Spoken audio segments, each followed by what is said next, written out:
face. Ah! Lemon face. Lion face. Ah! Lemon face. Hey folks, Scrub here from the Sonic Blasphemy podcast. And on this week's episode, we tried a little experiment, played a little game with what we called a speech jammer. And basically what that is where you hear yourself back with a little bit of a delay. And as you try to speak, when we tried to do something where we could speak at length, and then when you hear yourself back, your brain tries to make everything line up. And so it almost renders you speechless, or it just makes you sound like a bigger idiot than we already are. So it was a lot of fun.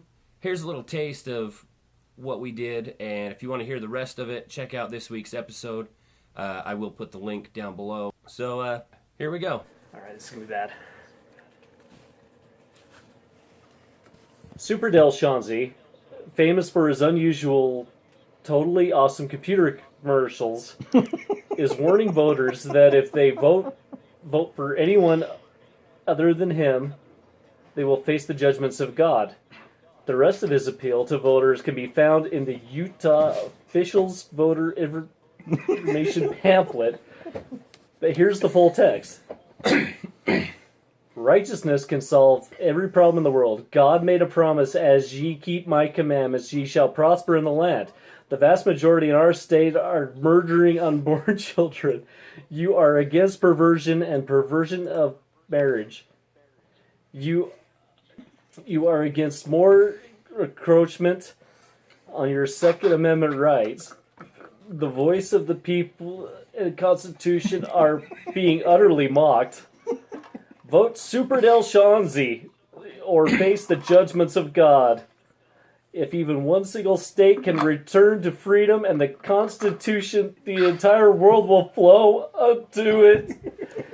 Your honor rests on your vote. Shanzi filed the paperwork to run for governor back in March as a member of the Independent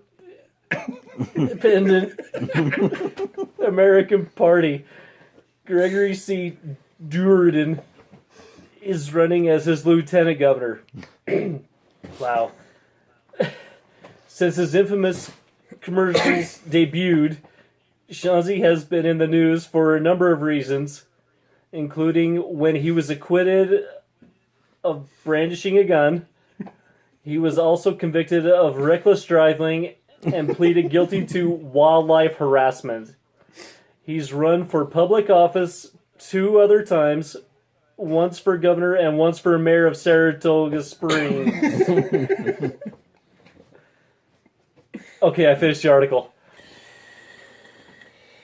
Did you ever have the feeling there's a wasket in your basket, or a neuro in your bureau, or a wasset in your closet? Sometimes I feel quite certain there's a jertin in the curtain. Sometimes I have the feeling there's a zlock behind the clock, and that Zelf up on that shelf, I have talked to him myself. That's the kind of house I live in. There's a nink in the sink and a zamp in the lamp, and they're rather nice, I think. Some of them are very friendly, like that yacht in the pot, but like that yodel in the bottle, and some are friendly, some are not. I like the Zabel on the table and the Gare under the chair, but that Bofa on the sofa, well, I wish he wasn't there. All those nubbards in the cupboards, they're good fun to have about.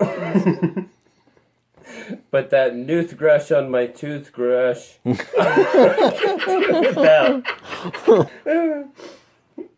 The only one I'm really scared of is that bug under the rug.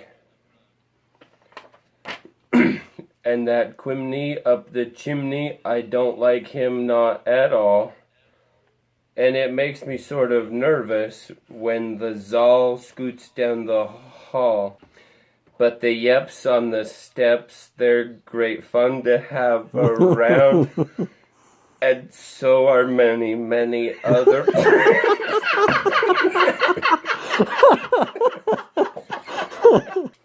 like the teller and the neller and the geller and the deller and the beller and the weller and the zeller in the cellar. Wow. And the giling on the ceiling and the zower in the shower and the Zillow on my pillow. I don't care if you believe it. That's the kind of house I live in, and I hope we never leave it. Drinking away